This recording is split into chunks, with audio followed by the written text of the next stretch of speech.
همون خدایی که من تو رو زبان داد و گویا کرد، همون خدا فردا پاها مانه زبان میتید. او درختایی که در بیخ او نشسته. دیگر این بازگشتی تو، افسوسی تو در دنیا بر تو فایده داشت، در اینجا دیگر بازگشت و افسوس کاری ندارد دیگر. از این خاطر پیش از آنی که افسوس میخوریم، پیش از آنی که پشت دست میگزیم، اینها را ما و شما کاری کنیم که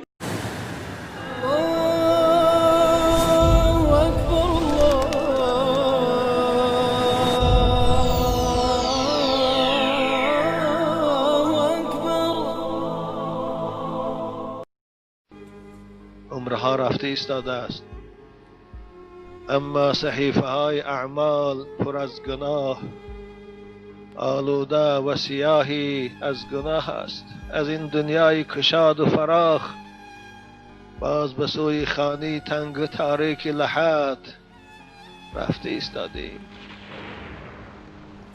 یک بار هوشیار شوید. آیا گمان میکنی که روزهای گذشته عمر شما باز می آید؟ آیا باور دارید که بعد از این مرگ دیگر زنده شدن نیست؟ آیا یقین دارید که این حیات همیشگی است و شما رفتن ندارید؟ نه. قسم به خدا که روز مرگ شما را از اینجا میبرد. قسم به خدا که روز مرگ شما را از همسرای زیباتان جدا میکند، از فرزندای خوشرو دل رباتان جدا می سازد. اصل بخشی بگوین فرزندان دل بندد، بگردن کودکانت در بدر امروز یا فردا.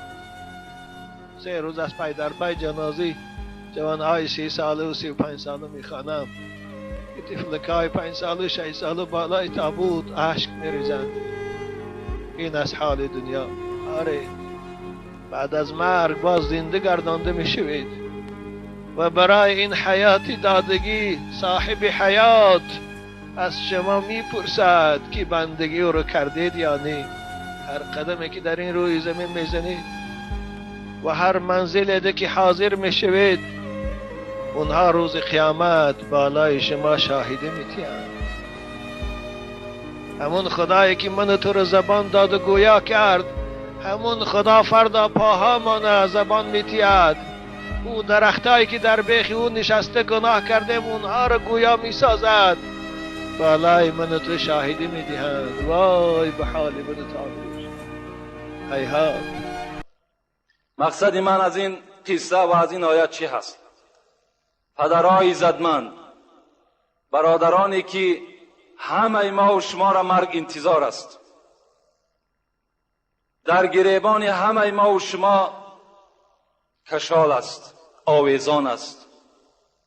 فقط منتظر است که کدام وقت از جانب خدا امر می شود که قبض کن، همینش انتظاری است. و ما و شما نمیدانیم که آیا تا فردا زنده هستیم یا نه. ما و شما نمیدانیم که تا جمعه دیگر در این مکانی که ما و شما نشسته هستیم اینجا دا کی میشیند؟ آیا من میشینم یا شخص دیگر میشیند؟ آیا زنده هستم یا نه؟ ایرا خدا میداند. از این خاطر این عمری که سرمایه عمر حیات ما و شماست، اینا به قدرش برسیم. چندین غم مال و حسرت دنیا چیست؟ عمر خیام میگوید چندین غم مال و حسرت دنیا چیست؟ هرگیز دیدی کسی که جاوید بزیست.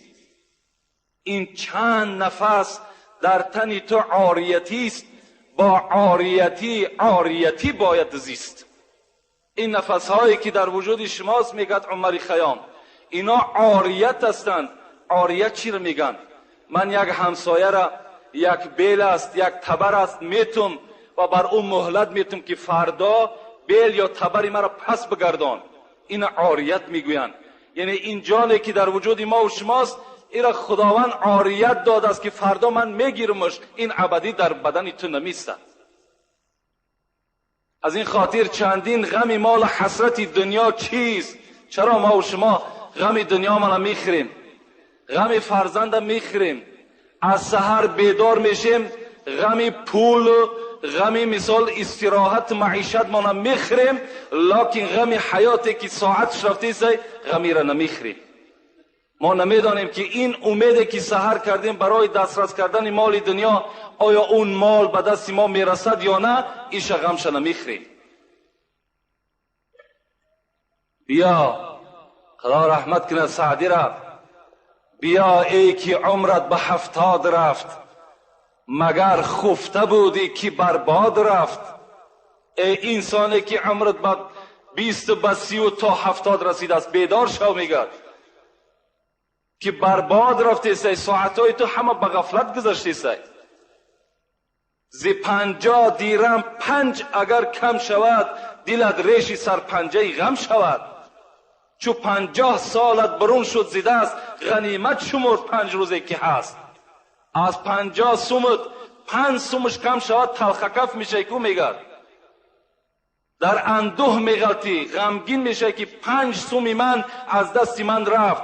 این 50 سال عمر رفته سی، این دیگر بر پول خریدن میشود و این را بازگشت هم ندارد. برای دلی تو نمی سوزد، برای بیهوده رفتن این دلی تو نمی سوزد. اگر مرده مسکین زبان داشتی، حضرت در آخر میگوید اگر مرده مسکین زبان داشتی، با فریاد و زاری فیغان داشتی. اگر مرده وقتی میمرد، وقتی که میگد انسانها در نظر میکند حیات بیهوده ما و شما را وقتی میبیند، میگد اگر زبان میداشت با تمام آواز فیغان میکرد که شما به قدر عمر خود برسید. لیکن صد افسوس که دیگر عمر ما و شما عمر دوباره نیست. اینا فراموش نکنین. خدا در قرآن ما و شما را تذکر میدهد ولا یؤخر الله نفسا اذا جاء اجلها والله خبیر بما تعملون. وقتی بنده میگوید خدایا مرا یک بار دیگر زنده بگردان، مرا کم تر دیگر مهلت عمر ما دراز کن، من بنده صالح میشم، من بر یاد تو میشم، من در فکر تو میشم. لیکن خدا چی میگه؟ ولا یؤخر الله نفسا اذا جاء اجلها. خدا میگه هرگز ای بنده دیگر بازگشت برای تو نیست. هر وقتا اجل تو بالای تو آمد دیگر بازگشت نداری. والله خبیر بما تعملون. خدا میدانست که تو کدام عمل در دنیا انجام میدی. دیگر این بازگشتی تو، افسوسی تو در دنیا بر تو فایده داشت، در اینجا دیگر بازگشت و افسوس کاری ندارد دیگر. از این خاطر پیش از آنی که افسوس میخوریم، پیش از آنی که پشت دست میگزیم، اینها را ما و شما کاری کنیم که در دنیا افسوس را بخوریم و در دنیا پشت دست بگزیم. برای چی مثال امروز از من نمازی با جماعت ترک شد؟ برای چی امروز حق بندگی خدا را من نکردم؟ اینا را ما و شما در دنیا افسوس را بخوریم، نه در قیامت و نه در گور. پیش از همه آمد به زمین آدم و حوا، پیش از همه آمد به زمین آدم و حوا. کو یوسف و یعقوب، کجا شد زلیخا؟ کو خسرو و شیرین وطن کرده به صحرا؟ کو لیلی و مجنون کجا وامق عذرا؟